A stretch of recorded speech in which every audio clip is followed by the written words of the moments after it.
Perkenalkan, nama saya Muhammad Rafirwan yang sedang mengambil mata kuliah Kalkulus Vektor kelas Teknik Sipil. Kali ini kita akan membahas materi mengenai kalkulus vektor tentang pendahuluan dan diferensial dari vektor. Oke, langsung saja. Materi yang kita bahas dalam kali ini adalah salah satunya 1. Pendahuluan, 2. Vektor pada bidang ruang, 3. Turunan dari vektor, 4. Kelengkungan dari kurva, 5. Turunan dalam ruang dimensi n, 6. Gradien medan skalar, dan yang ketujuh adalah gradien medan vektor. Pendahuluan. Besaran fisis ini terbagi ke dalam dua bagian, yaitu yang pertama adalah besaran skalar. Besaran skalar ini merupakan besaran yang sering kita temui dalam kehidupan sehari-hari, yaitu besaran yang hanya memiliki nilainya saja. Contohnya yang sering kita temui itu seperti kecepatan, suhu, panjang, massa, dan lain-lain. Lalu untuk besaran yang kedua itu ada dinamakan besaran vektor. Besaran ini merupakan satu besaran fisis yang memiliki nilai besaran dan juga memiliki arah. Contoh yang sering kita temukan dalam kehidupan sehari-hari adalah seperti momentum, gaya, kecepatan, dan juga lain-lain. Lalu suatu besaran vektor biasa dilambangkan seperti berikut. Nah, untuk ini yang pertama ada pelambangan suatu vektor yang menggunakan tanda panah di atas huruf tersebut. Bisa dilihat seperti contoh R dan contoh F ini. Lalu ada juga yang dilambangkan dengan suatu huruf yang ditebalkan seperti A ini. Nah, ini contoh dari vektor F yang mana dia memiliki nilai 2i plus 5j.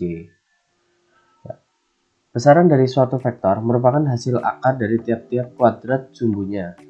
Seperti contohnya, ada vektor A yang memiliki nilai 3i plus 4j. Besaran dari vektor A ini adalah akar dari 3 kuadrat yang ditambah dengan 4 kuadrat, menghasilkan nilai 5. Operasi utama yang umum digunakan dari suatu vektor terdiri dari penjumlahan, pengurangan, dan juga perkalian. Lalu ada yang dinamakan dengan vektor satuan. Vektor satuan ini merupakan hasil pembagian dari vektor dengan besarannya. Nah, persamaan dari vektor satuan ini biasa dirumuskan seperti berikut. Mari kita langsung ke contoh soal mengenai operasi vektor. Suatu vektor A memiliki nilai 3i plus 4j dan vektor B memiliki nilai 5i plus 2j.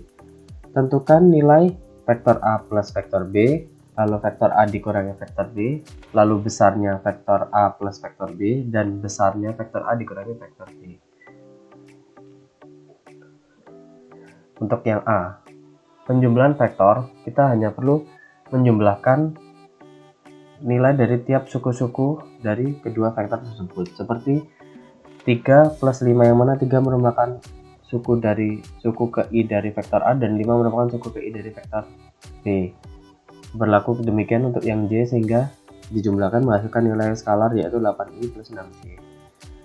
Sama seperti prinsipnya seperti penjumlahan, pengurangan pun demikian. Kita hanya perlu mengurangkan nilai dari tiap-tiap suku dan menghasilkan nilai skalar yang menghasilkan nilai minus 2i plus 2j. Lalu untuk besarannya seperti yang sudah dirumuskan tadi merupakan akar dari kuadrat tiap-tiap sukunya. Jika besar dari vektor A plus vektor B berarti kita mengkuadratkan suku-suku dari vektor A plus B yang dimana nanti diakarkan menghasilkan nilai 10. Lalu yang pengurangan besarnya adalah 2. Untuk materi yang selanjutnya adalah vektor pada bidang ruang. Perkalian suatu vektor terbagi menjadi dua, antara lain perkalian dot yang biasa dilambangkan dengan titik. Jadi itu dapat dibaca vektor A dot vektor B. Lalu yang kedua adalah perkalian cross yang dilambangkan dengan lambang kali, lambang cross. Lalu dibaca vektor A cross vektor B. Vektor cross sendiri biasa dilambangkan dengan seperti persamaan ini. Jadi merupakan determinan dari baris pertama merupakan IJK, baris kedua merupakan suku dari vektor A, dan baris ketiga merupakan vektor dari suku dari B. Untuk menentukan sudut antara dua vektor dapat digunakan persamaan seperti berikut. Cos theta sama dengan perkalian dari vektor A dan vektor B yang dibagi dengan besar vektor A dikali dengan besar vektor B. Oke, langsung ke contoh soal vektor pada bidang ruang. Suatu vektor A yang memiliki nilai 3i plus 4j plus 5k dan B 5i 2j plus 3k dan vektor C minus 4i 9j dan minus k, kita diminta untuk menentukan perkalian dot antara vektor A, B, C, lalu perkalian cross antara A dan B, lalu diminta menentukan sudut antara vektor A dan vektor B. Untuk yang perkalian dot pertama antara A, B, C, kita perlu mengkalikan suku-suku yang sama dari tiap vektor. Seperti yang awal ini, 3 dikali 5 kali minus 4, yang mana 3 merupakan suku ke I dari vektor A, 5 merupakan suku ke I dari vektor B, dan minus 4 merupakan suku ke I dari vektor C. Lalu dijumlahkan dengan suku ke J dan suku ke K, dan menghasilkan nilai yang berbentuk skalar, yaitu nilainya minus 3. Untuk cross, dapat dimasukkan ke persamaan yang sudah dirumuskan di atas, seperti berikut. Menggunakan persamaan untuk mencari determinan matriks didapatkan seperti berikut. Ya. Untuk vektor cross ini sendiri, dia menghasilkan persamaan yang berbentuk vektor, sehingga menghasilkan nilai 2i plus 16j minus 14k. Lalu untuk menentukan sudut antara dua vektor tersebut, sudah diketahui di atas, kita perlu menentukan pertama adalah hasil perkalian dot antara vektor A dan vektor B, menghasilkan nilai 38.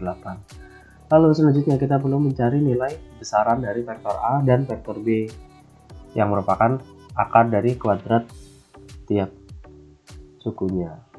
Dapatkan nilai seperti berikut, tinggal dimasukkan persamaan dan dikalikan dengan arc cos, sehingga kita langsung menghasilkan nilai theta, yang dimana menghasilkan sudut sebesar 29,33 derajat yang dapat diasumsikan seperti 30 derajat. Materi yang ketiga yaitu turunan vektor. Saat terdapat suatu vektor f, didapati turunannya sebagai berikut.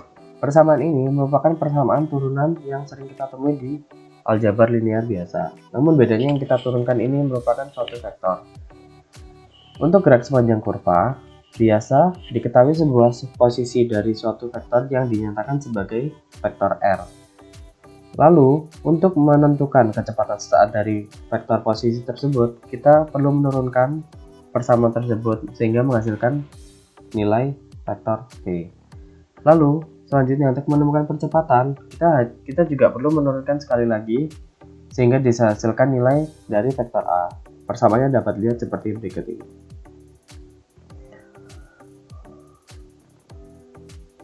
Nah, langsung ke contoh soal tentang turunan vektor. Suatu vektor posisi R yang memiliki nilai seperti berikut, kita diminta untuk menentukan pertama, kecepatan sesaat vektor, lalu percepatan vektor, yang terakhir adalah besar percepatan pada saat T sama dengan 15 second. Langsung kita jawab. Kita definisikan vektor posisi yang sudah diketahui tadi. Lalu kita menurunkan sekali untuk menentukan nilai dari kecepatan sesaatnya. Untuk penurunan dari suatu vektor, kita menurunkan masing-masing di tiap sukunya. Jadi untuk I, nilainya diturunkan sendiri terhadap T, lalu untuk J diturunkan sendiri terhadap T, sehingga menghasilkan nilai seperti itu. Nilai dari turunan vektor ini masih berbentuk vektor. Selanjutnya, untuk menentukan vektor percepatan, kita menurunkan sekali vektor dari kecepatan sesaat yang sudah kita ketahui tadi, sehingga menghasilkan nilai seperti berikut, yang mana menghasilkan nilai berbentuk vektor pula. Untuk menentukan besar percepatan saat T sama dengan 15 second, seperti rumus yang diketahui pada persamaan operasi vektor di atas, kita perlu mengakarkan kuadrat dari tiap sukunya sehingga menghasilkan nilai yang skalar. Didapatkan, kita masukkan dulu T-nya sebanyak 15 second sehingga menghasilkan nilai sekitar 450 meter per second kuadrat, yang mana merupakan percepatan dari vektor kita. Materi selanjutnya kita akan membahas mengenai kelengkungan dari kurva. Kelengkungan dari kurva ini terdapat beberapa langkah-langkah yang harus ditempuh untuk menentukan nilainya. Nah, untuk pertama, kita perlu menentukan kecepatan saat kurva, yang mana diketahui tadi merupakan hasil turunan pertama dari suatu vektor posisi. Selanjutnya, kita perlu menentukan besarannya, yang mana besaran tersebut itu sama dengan nilai ds per dt. Lalu ketiga, yaitu tentukan vektor singgung satuan, yang mana merupakan pembagian antara vektor dengan besarnya. Lalu hasil tersebut perlu kita turunkan pula, sehingga menghasilkan dt per d waktu. Lalu yang terakhir, kita dapat menentukan kelengkungan dengan persamaan seperti berikut. Persamaan untuk menentukan kelengkungan ada dua, namun untuk kasus ini mungkin kita akan menggunakan persamaan yang pertama. Oke, ini adalah contoh soal kelengkungan kurva. Tentukan kelengkungan dari suatu lingkaran yang memiliki persamaan x kuadrat plus y kuadrat sama dengan r kuadrat. Seperti yang kita ketahui, persamaan parameter dari lingkaran ini dapat dikatakan bahwa jari-jari dari lingkaran adalah bernilai r. Nah, untuk vektor posisi umumnya persamaannya adalah vektor r sama dengan xi plus yt. Dimana untuk kasus lingkaran kita dapat diketahui nilai dari x merupakan x cos omega t dan untuk y adalah r sin omega t. Sehingga persamaan vektor posisi menjadi r cos omega t i plus r sin omega t j. Lalu langkah selanjutnya kita menentukan vektor singgung, yang mana kita turunkan persamaan tadi, sehingga menghasilkan nilai seperti berikut: minus r omega sin omega t i plus r omega cos omega t j. Untuk besar vektor singgung, kita perlu mengakarkan kuadrat dari tiap sukunya seperti berikut. Hasil kuadrat ini nantinya akan menghasilkan suatu trigonometri identitas, yaitu sin kuadrat omega t plus cos kuadrat omega t, yang mana sudah kita ketahui bahwa hasil dari penjumlahan tersebut adalah bernilai 1, sehingga besar dari vektor singgung adalah akar dari r omega kuadrat, yang mana saat diselesaikan akan menghasilkan persamaan r omega untuk nilai ds per dt. Untuk langkah selanjutnya, kita perlu menentukan vektor singgung satuan, yaitu kita bagi antara vektor dari V tersebut dengan besarannya yang sudah diketahui tadi, sehingga menghasilkan nilai minus sin omega ti plus cos omega t j. Turunan vektor singgung satuan itu kita perlu menurunkan tiap sukunya. Untuk suku i dan j seperti berikut: w cos omega ti minus w omega sin omega t j. Nah, untuk kelengkungan kurva yang menggunakan persamaan pertama tadi adalah mutlak dari dt per d waktu dibagi dengan ds per d waktu. Kita masukkan saja nilainya seperti berikut. Untuk omega nya dapat saling mengeliminasi sehingga dihasilkan seper r. Seper r ini dapat keluarkan dari mutlak karena merupakan suatu bilangan positif. Untuk cos omega ti minus sin omega t yang dimutlak, kita perlu mengkuadratkan akar-akar dari tiap sukunya, sehingga menghasilkan trigonometri identitas lagi yang bernilai 1, sehingga untuk kelengkungan memiliki nilai seper r, seper jari-jari. Materi berikutnya adalah turunan dalam ruang dimensi n. Turunan parsial vektor dapat dinyatakan seperti berikut. Nah, hampir mirip seperti turunan vektor di materi ketiga tadi, namun bedanya ini diturunkan masing-masing terhadap x dan terhadap y sendiri-sendiri karena dia merupakan turunan parsial. Turunan parsial ini biasa dilambangkan dengan bentuk seperti berikut untuk x dan untuk y. Untuk turunan parsial kedua dari suatu vektor dapat dinyatakan seperti berikut. Untuk yang pertama itu menyatakan turunan kedua dari suatu fungsi yang diturunkan 2 kali terhadap x. Yang selanjutnya adalah diturunkan 2 kali terhadap y. Lalu ada di mana suatu turunan parsial yang diturunkan 2 kali terhadap suatu variabel yang berbeda. Seperti kasusnya ini adalah suatu fungsi yang diturunkan terhadap y, lalu diturunkan kembali terhadap x. Nilai dari suatu turunan tersebut sama apabila berlaku kebalikan, yang mana suatu fungsi diturunkan terhadap x yang lalu diturunkan terhadap y. Oke.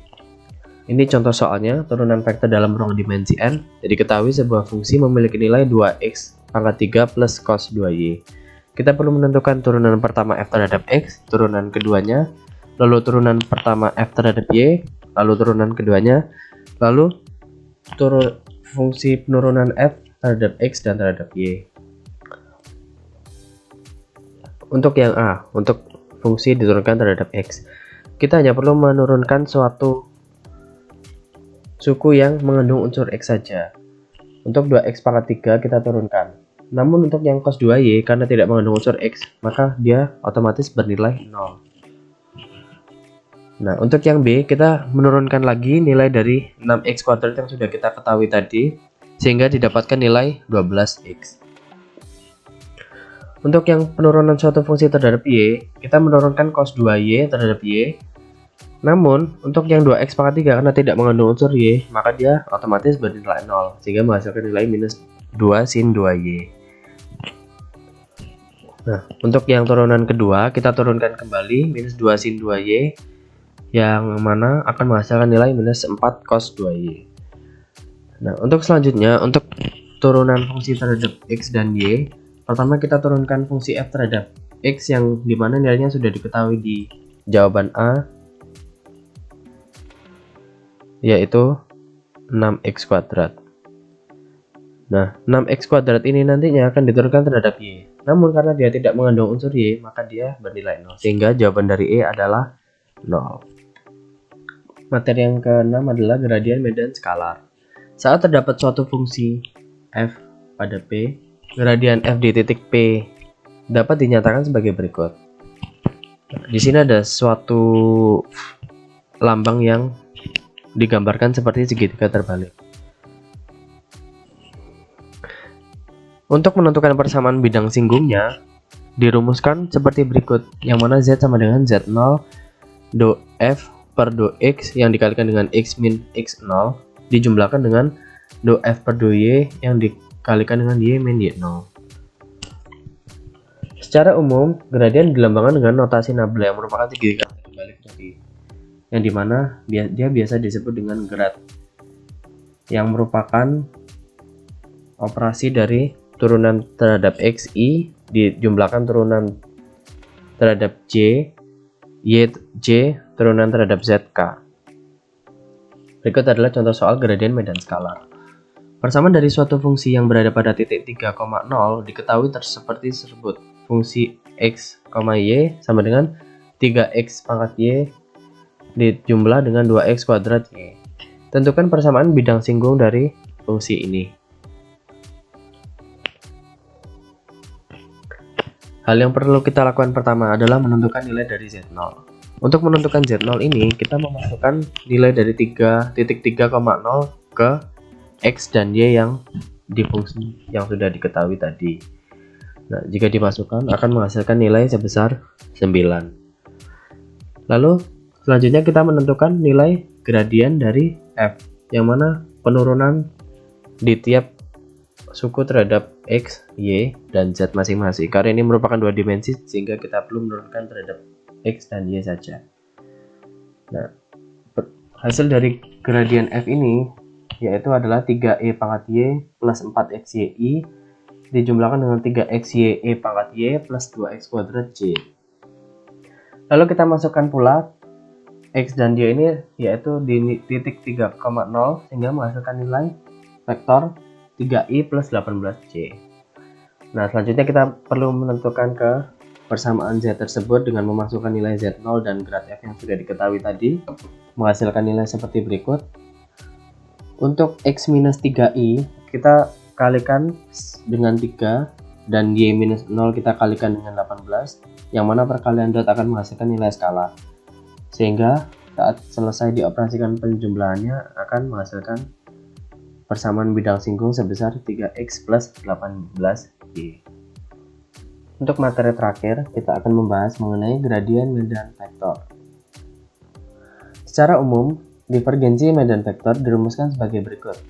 Divergensi suatu vektor V adalah do V1 per do X dijumlah dengan do V2 per do Y plus do V3 per do Z. Hasil dari divergensi ini menghasilkan nilai yang berbentuk skalar dan biasa dilambangkan dengan lambang seperti nabla pada gradien di sebelumnya. Nah, jika ada suatu gradien dari fungsi f yang didivergensikan, dia persamaannya akan disamakan dengan nabla kuadrat f yang menghasilkan persamaan seperti tersebut. Suatu medan vektor dapat dinyatakan konservatif apabila memiliki nilai nabla kuadrat f-nya sebesar 0. Nah, selanjutnya ada suatu operasi lagi yang bernama curl, yang mana dirumuskan seperti tersebut. Curl ini merupakan perkalian cross antara nabla dengan vektor, suatu vektor.